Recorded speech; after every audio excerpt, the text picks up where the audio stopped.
You're listening to Snyder & Associates webinar series, a civil engineering planning and design firm focused on thinking beyond engineering to improve the quality of life within the communities we serve. The hosts of this episode are Joe Wilensky and Spencer Wignall. I'm Joe Wilensky. I'm a transportation planner here in the Cedar Rapids office, and joining me today is Spencer Wignall. I'm a civil engineer in the Ankeny office. We've got a bit of a history of civil rights progression, recognition of progression here in the United States, starting way back with the Bill of Rights in 1789, but then fast forwarding quite a bit to the Civil Rights Act of 1964, Section 504, the Vocational Rehab Act of 73, and then the Civil Rights Restoration Act of 1987. Now, jump a little bit farther ahead for that, you get the Americans with Disabilities Act of 1990 as a civil rights statute prohibiting discrimination against people with disabilities. Now, Title II of this act addresses making public services and public transportation facilities accessible. Now, this applies to all facilities, including those built before and after the Act's passage. And since the Act's passage in 1990, applicable agencies are required to self-evaluate your facilities and create transition plans to address deficiencies. This is a 30-year-old law, and civil suits on this issue, civil suits on noncompliance are ongoing. Now, what happens when things go wrong? What happens when you're non-compliant?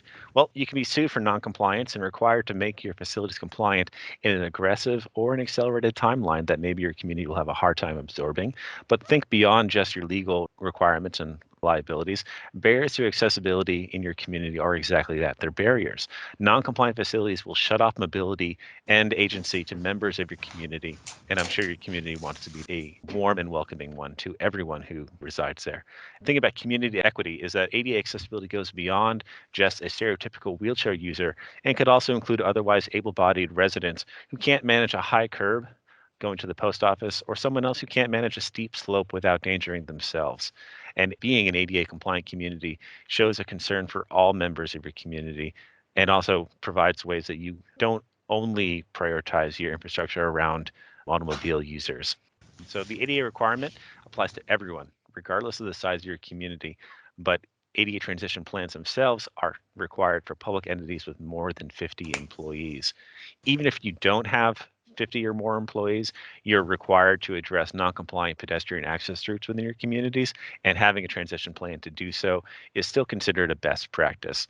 Now, ADA applicability is for both interior and exterior spaces, so not just your sidewalk, but also your building itself, the corridors, the stairwells, etc. But we'll just mainly be talking about exterior spaces here today.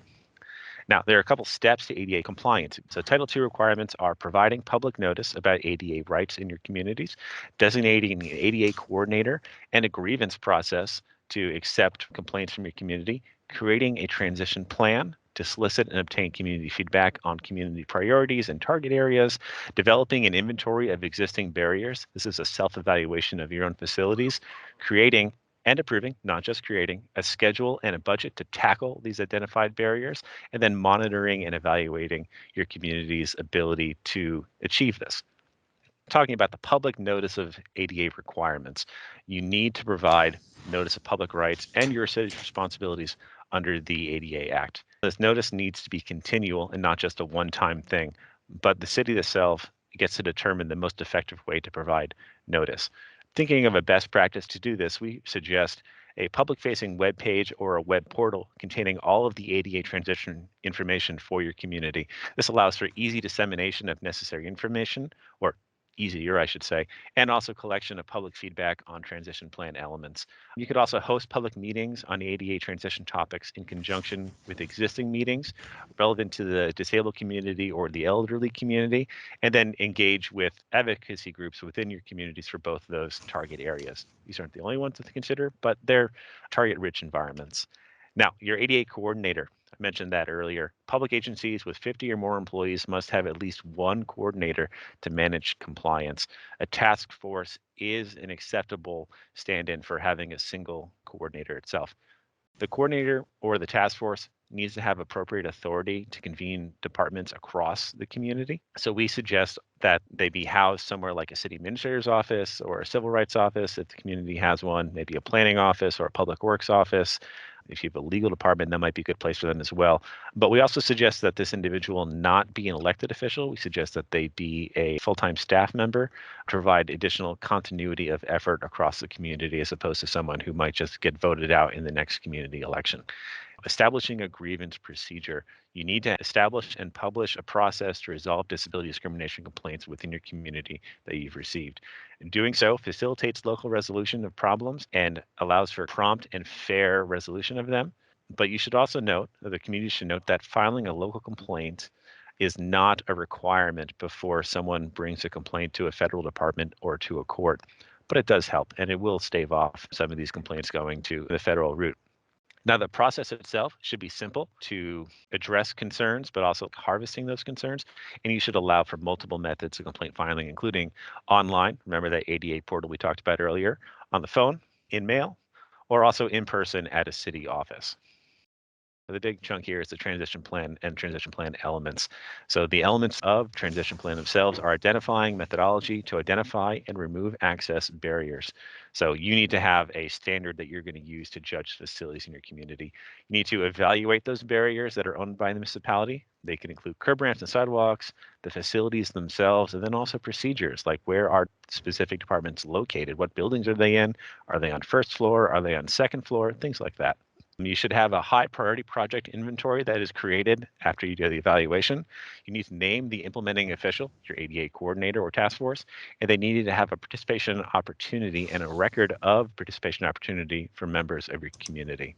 The best practices for this also include inviting external parties to participate in your plan creation. This is usually during the evaluation and the prioritization section. You need to make a record of this so that external parties can look back to see what you did do in case this is brought up in a suit.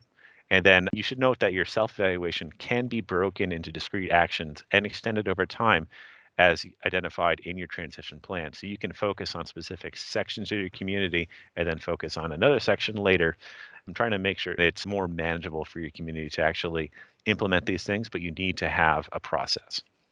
The self-evaluation elements, these are things to think about as part of the self-evaluation process. So you're creating an inventory of barriers and facilities in your community. You can use on-the-ground surveys, you can use windshield surveys, aerial studies, or site plan reviews as ways of collecting this inventory. Common items that you're going to think about include sidewalks and pathway landings, gradings, obstructions, traffic signal symptoms, curb ramp flares, things along those lines. Now think about in your collection efforts, what are your community priorities, and prioritize collection areas. Think about potential areas with high pedestrian traffic, and then you should also make these inventory findings publicly available, going back to that ADA portal that we mentioned earlier. Transition plans are a requirement, and if the community has 50 or more employees, they have to have this. Otherwise, they are opening themselves up to a suit. So just making that known and kind of stressing that point. This isn't a recommendation, it's a requirement. There is teeth to this, and that's what it is. And coming up with the transition plan and being mindful of it can be pretty simple. We've seen one-page transition plans, and we've seen 120-page documents. There's not a one-size-fits-all. There's many different avenues to resolve this issue. Then how are you attracting new business to your community? How does your community grow? I think there's a little bit of that as well, of creating an equitable society, as well as the enforcement aspect of it. If they're not interested because no one sued us yet, we're not going to do anything, then maybe give them a vision to shoot towards as a discussion that you could have with them. Now that you've got your inventory, you need to schedule and budget your improvement. So you need to create your prioritization ranking of improvements to locations. Priority is usually given to transportation facilities, public places, and places of employment, but you're also allowed to include a couple other elements in your prioritization rankings, including if you have requested locations from the community, if there are areas that have high pedestrian traffic areas that have a high residential density, or also the cost estimates that might go into addressing these barriers that are identified. We don't want to have one big ticket item slow down or hinder 12 other items that could be addressed in a more timely fashion, as long as you have the appropriate plan in place. You should identify your funding sources internally and also externally via grant or other parties. And then you should also monitor and evaluate your process in achieving the goals that you have established. Now, you should have a clearly defined rubric or approach to provide internal and external confidence that you've selected things appropriately, you haven't done things capriciously, and also that you've got an achievable schedule to implement and tackle the issues your community is facing. All right. And that was a great overview of what is required for a transition plan. So a lot of times in a community, the next question is, how do I determine what is ADA compliant? The Department of Justice has issued some pretty general guidance that they include in the 2010 update for the Title II ADA. But this guidance does not encompass all of the situations that exist in our physical world. Some organizations, such as ProAg, have furthered the guidance and design standards to identify more of those real world situations and how to best make those ADA compliant. It has been recognized by the FHWA as best practice, and ProAg has been adopted by SUDAS here in the state of Iowa, as well as the Iowa DOT. So for communities, we recommend that you don't recreate the wheel. You can certainly add additional requirements for your personal ADA standard, but if you're looking for a place to start, we would recommend having the city adopt the standards of ProAg either individually or through the adoption of SUDAS. We just want to give you some examples of what ProAg is really talking about. You're not going to see diagrams like this from the Department of Justice, and it's really showing you that there are multiple solutions to any given problem. And there's a lot of differences in our physical world. And Ames, Iowa is going to be a lot different than a Davenport, Iowa. Topographic relief often poses many problems to ADA compliance, especially at curb returns and radiuses of intersections.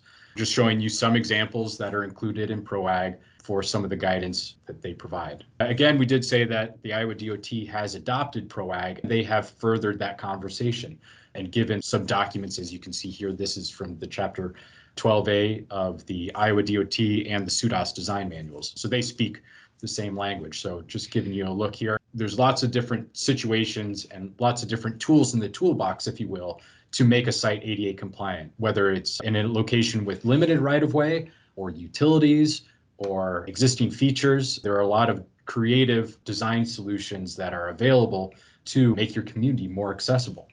What is ADA compliant? We have some come on man moments where people have either neglected a site or have clearly made an attempt to make it better, but have just fallen short of the mark.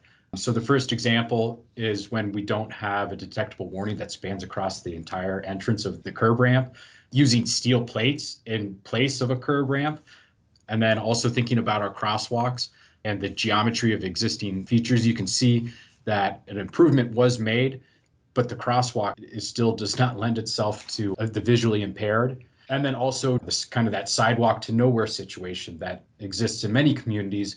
So just identifying gaps, understanding where we're directing pedestrians to make crossings, and then also coordinating all of this work with our utilities. You can see in the last photo there, we have a utility pole in the middle of the accessible route. So just thinking about, if you have franchise utilities, where are they located and how might they need to be adjusted to better improve access to your community?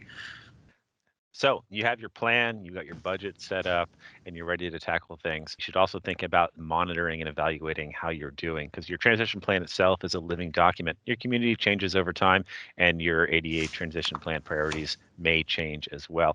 You should evaluate your schedule adherence and your progress to the targets that you've identified in your transition plan, and see if facilities also require additional remediation beyond what you initially identified.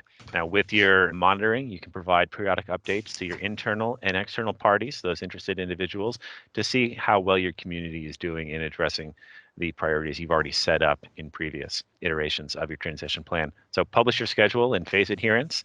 And then this also provides a good opportunity to invite ongoing comments to the city.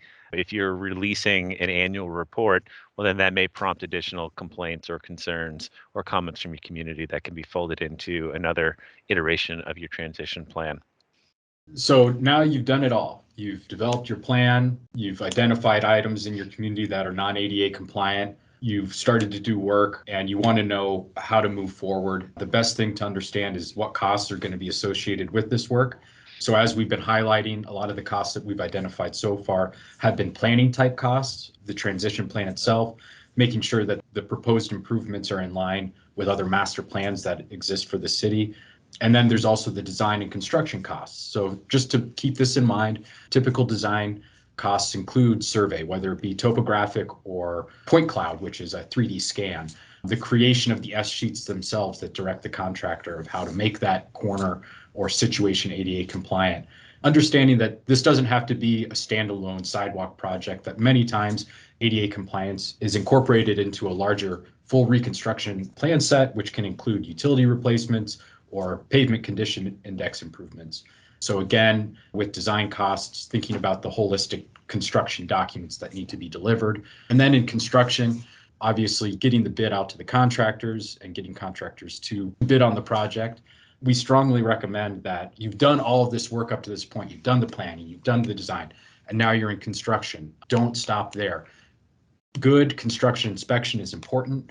Construction staking is important, and documentation is important. One thing that we've seen is communities that have gone through all of the work to get it right and to take that abundance of care to make their community ADA compliant. And then when construction comes, you see hands get thrown up in the air and things that get installed, such as the come on man type situations, because a lot of those examples, people were paying to do something that they thought was going to make it ADA compliant. So having somebody in the field, whether it be an inspector or performing construction staking, will help ensure that at the end of the day, your facility is in fact ADA compliant. And then I see some questions coming up in the chat. Rough cost. We did prepare a cost opinion for one project, and it was a very full scope. The biggest cost is the inventory of identifying all of the barriers. That's typically something that who's making that determination, that we would recommend that the city does hire a consultant, a professional consultant, to do that work. City of Adel, their inventory for their initial transition plan was pretty simple. It was all of the curb ramps with curb through the ramp, right? That's it. And that was their priority one group. That can be done by the city or city employees to lesser the overall external expense for the creation of the plan. So really it's a sliding scale. We could probably put something together as a consultant in that $5,000 to $10,000 range. And then for those full blown type situations, I think the one that we did that included curb ramp, boots on the ground, curb ramp inventory with some GIS components, review of longitudinal sidewalks, review of parking lots, review of some buildings on site too. We worked with an architect to get a fee from them and all of that. And I think that that total was plus 100,000.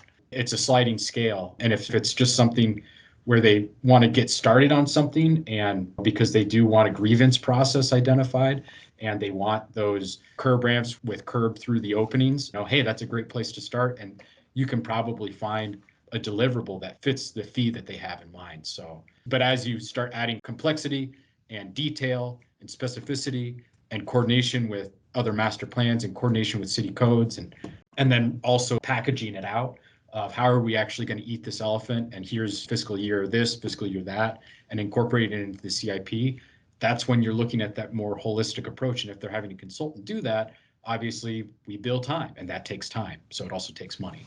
Local funding, you can work things into an annual budget, and thinking about implementing or integrating your transition plan into your capital improvement plan for your community. This enables you to have a tailored schedule and tailored budget expectations that aligns with the transition plan elements and phasing that you've already considered. It kind of goes to the idea of, well, how do you eat an elephant? Well, one bite at a time. Now, thinking externally from your community, there's public funding opportunities. The IODOT has a few that can be considered, including the pedestrian curb ramp construction and surface transportation block grant programs. But then also there are private opportunities, and the AARP Community Challenge is just one such example. In this community challenge, the AARP accepts project applications for work that will make your community more walkable. And a walkable community and an ADA compliant community is not the same thing. However, there are a lot of overlapping elements that would allow an ADA transition plan to be considered for a walkable community grant. There are other private opportunities that are out there, but this is just one example. We're starting to wrap up now, and we kind of wanted to talk about exceptions to the rule. What happens when you can't make a facility ADA compliant? We take a lot of effort in design to identify situations that can't be made ADA compliant, whether it's structurally infeasible or technically infeasible. Those are two definitions that are acceptable as design exceptions. But we do recommend that those decisions are documented with the project. Again, it just kind of leads back to the fact that it's better to have these situations designed as opposed to contractor designed in the field. The other situation here is ProWag does provide guidance, and it's used in SUDAS to identify when we have to make facilities ADA compliant. Beyond transition plans, are there other times where, hey, it's not my transition plan, but I'm redoing the street. Do I have to make that ADA compliant? And effectively, any new vertical or horizontal improvements do have to be made ADA compliant when they are built. As far as restoring existing facilities, if it's considered a maintenance item, then you don't need to make it compliant. You aren't required to make it compliant at that time. However, if it's not deemed a maintenance issue, if it's more of a rehabilitation or reconstruction, then again, that's considered a new facility and it does need to be made ADA compliant. One thing that we do want to bring to your attention is many parts make a whole. If your community is doing a multi-year maintenance plan on an existing corridor, sometimes the composite of multiple maintenance items does start to look like more of a reconstruction or rehabilitation, such that if you patch half of a roadway one year and then you come back and patch the other half of the roadway the next year, then the true spirit of that project was a reconstruction, and you should be addressing ADA with that project as well and not kicking the can and leaving it for later. So beyond this, we do have some samples, some existing plans. Each of those is a link that we can share with your community. Some of the major cities do seek to have a pretty full transition plan, City of Des Moines, City of Cedar Rapids, but transition plans are unique to each community. And so some communities decide to go for a more pared back plan.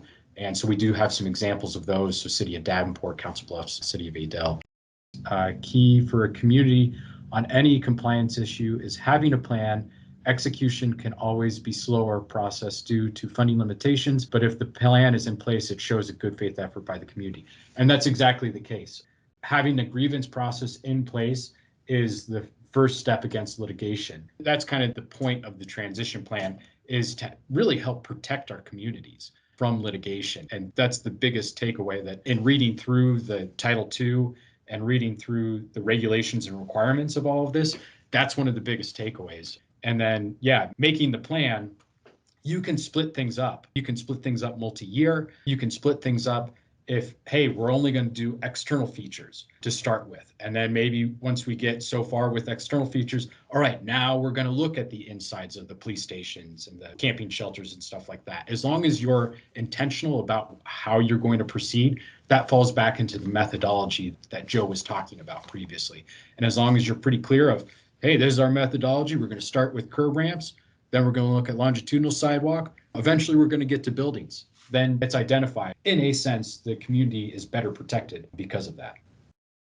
We've been speaking for a while so far today, and I just wanted to provide you with a quick hit takeaways for your community in case the rest of it's been a bit of a blur. ADA access is required for every community. Think about what the vision is for your community. Do you want to be an accessible and welcoming community to your residents? You should observe conditions in your community, considering an ADA audit, and then how to be compliant. Make a plan. In that plan, you're going to prioritize. Follow your plan. You're going to build what you've said you're going to build. Review and update your plan as time goes on, and maybe that means build more, and then also give Snyder and Associates a call. We can help you out with it. Yeah, we also wanted to hit on some frequently asked questions that most communities have at this time. Am I responsible for pedestrian facilities outside of my jurisdiction? No, you're not. So what does that mean outside of the public right of way? If it's on a resident's property or a company's property, you are not responsible for improving those, but we do recommend that you coordinate with them. And then beyond that, do I have to make sidewalk where it doesn't exist today? No, in fact, you don't have to pave the world. You just have to keep what facilities you do have ADA compliant. And in line with that last question, can I reduce or terminate existing routes? And yes, you can. If you want to control where you have pedestrian access that is ADA compliant, you can certainly remove existing facilities to accomplish that. With that, our contact information for when you need to give us a call. I'm Spencer Wignall. I was the civil engineer, and I'm Joe Wilensky. I'm transportation planner here at Snyder, and it's been a pleasure speaking with you all. So any questions, please let us know. Thank you for listening to Snyder & Associates webinar series, a civil engineering, planning, and design firm focused on thinking beyond engineering to improve quality of life within the communities we serve. Find content related to this episode on snyder-associates.com.